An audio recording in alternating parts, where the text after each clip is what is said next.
Alright, so many people have been tagging me on this video, and I want you to watch it for yourself for a few seconds. Does God pray to God? Does God pray to God? Does God pray to God? Yeah, does God pray to God? How can God?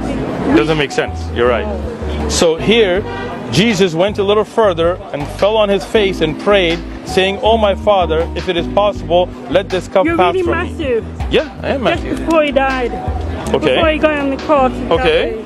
They were crucifying. Okay. That's why he had to pray.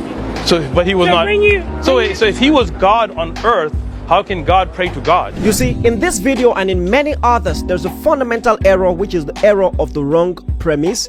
And it goes thus: if your premise is wrong, your conclusion will be wrong. So the logic of this argument, the premise of this argument goes thus: God cannot pray, Jesus prayed, therefore Jesus is not God. But is it true though? I'm going to prove to you both in the Quran and in the Bible that that is far from the truth. I want to start with Hebrews chapter 1 from verse 8. I want you to follow me closely. In verse 8 it says, "But to the Son he says, God says, your throne, O God, is forever and ever. The scepter of righteousness is the scepter of your kingdom." So listen, we see God praying to Jesus. What does it mean to pray? It means to communicate with God. And by Jesus being called God, it means that God was communicating with God, which is the Trinity argument of the Christian faith.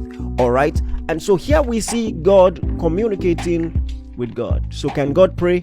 Emphatically so. And in the Quran, in three texts, chapter 2 verse 157, 33 verse 56, 33 verse 43, it tells you that Allah prays. And you know, in the English translation it may use some other word besides pray, but the Arabic actually says salat or salawat, which is actually to pray. I'll read the last one, 33 verse 43. It says, "Here it is Allah who prays for you, and to the angels too, to bring you forth out of darkness into light, for he is merciful to the believers." So the Christian faith simply says this, that God is one God in three persons, co-equal and co-eternal, and God sent his Son into the world. And just because he's in the world doesn't mean he loses his ability to communicate, which is what we call prayer.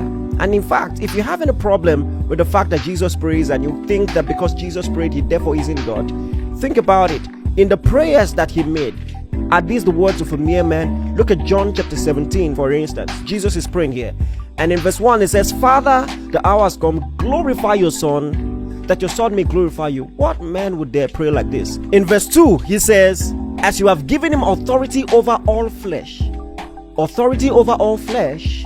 Even in the Quran, only God has authority over all flesh. And not just that, that he should give eternal life to as many as you have given to him. So he has the right to give eternal life to everyone who believes in him. Only God can do this. Jesus is God and Jesus prays to God. Both are true. I hope that blessed you. Share with someone.